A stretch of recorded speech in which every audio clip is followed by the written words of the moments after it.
Hi, my name's Rebecca Stanbridge and welcome to Contented Mind TV. I'm the founder of Contented Mind, which is a counselling and wellbeing service.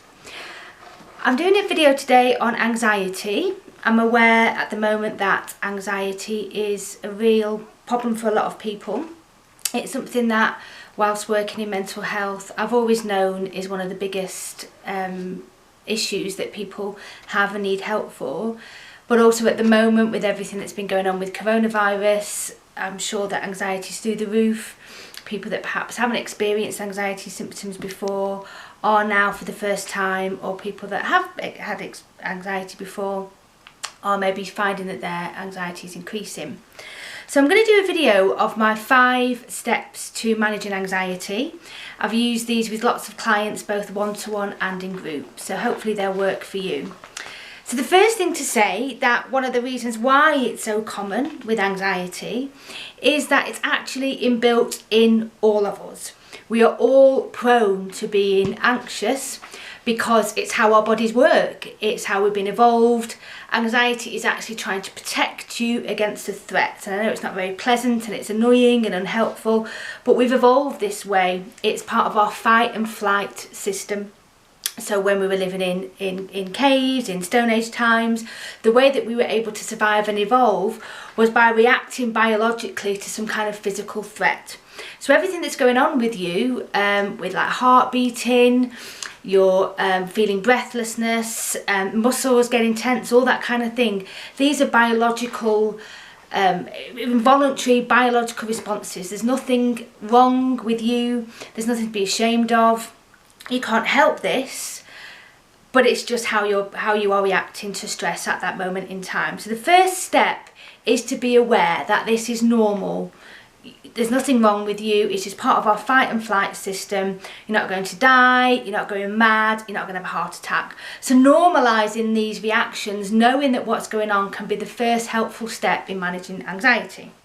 Number 2 in my 5-step approach to manage anxiety is to breathe better. So what this means is that finding a way to breathe more helpfully and more slowly so that you can calm the fight and flight system down. So the reason why breath is so important is because when that fight and flight system is triggered, it sets off within us something known as a sympathetic nervous system.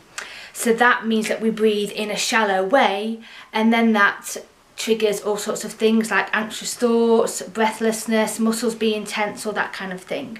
So in order to reverse that, we can work directly with the breath and calm it down, just to see if we can help to feel more relaxed in that moment. It doesn't always make the anxiety go away, but it can take the edge off a little bit. So we have to trigger the parasympathetic breathing system, which would reverse the fight and flight. Now, I'm not going to go into too much breathing techniques today because there's loads of information online and there's all different ones that you can try, and there's some on my website, contentedmind.uk. There's things like diaphragm breathing, box breathing, 7-11 breathing, all sorts of things. So it's important to find the one that's right for you to slow your breathing down.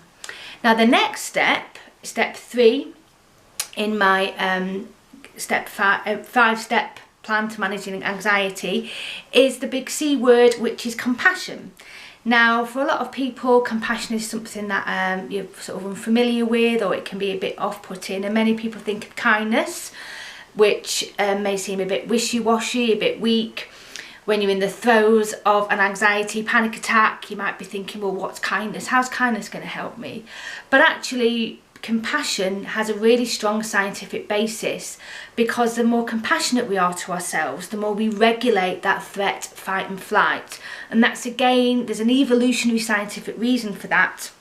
And there'll be more information online about that because I've not got too much time to go into at the moment. I'll be probably doing another blog or vlog on this later. But we need to try and be kind and compassionate to ourselves, and that means trying to soothe ourselves. Say what you would say to a friend, something like, it's okay, you're not doing anything wrong, or, you know, you're safe, everything's going to be okay right now. Something which makes you feel calm, soothing and compassionate to yourselves. Depending on what is causing you anxiety or stress, you might want to say it's okay, you're doing the best you can.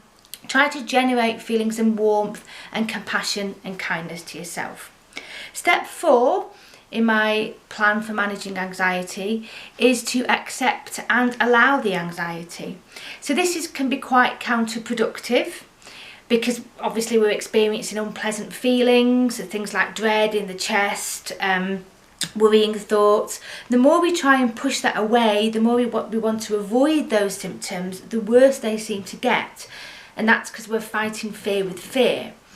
And the opposite is what is most useful, even though that's counterintuitive. We need to try and get a little bit closer to what we're feeling. We need to try and accept what is going on and allow what is going on. So this might be, for example, that feeling of dread in your chest. Rather than not wanting it to be there, see if you can locate it physically as a feeling. See if you can sit with it for a few moments. What can often happen with people that practice this is that they then notice that the feelings start to dissipate, or they become more tolerable, and sometimes they even disappear. There's more information on how to do that on my website. And then the final, step 5 in my approach to managing anxiety, is to try and take a little bit of perspective with your thoughts. So for many people, it's how we think can trigger our anxiety. So we might be having thoughts like, what if something happens, or making assumptions that something bad is going to happen, or somebody's talking about you. And it's those thoughts that can really affect how we feel. So it can be useful to challenge those thoughts. Are there different ways you can look at things, or use a bit of mindfulness to let go, notice the thoughts and try to redirect your attention. So hopefully you find my 5-step plan to managing anxiety useful. Each step requires quite a lot more, maybe research or reading. I have more information about this on my website, or it might be that you find information online. So hopefully you found today useful. I know it's been a bit of a whistle-stop tour, but maybe it'll be a bit of a start helping you to self-manage your anxiety. Thanks for tuning in. Goodbye.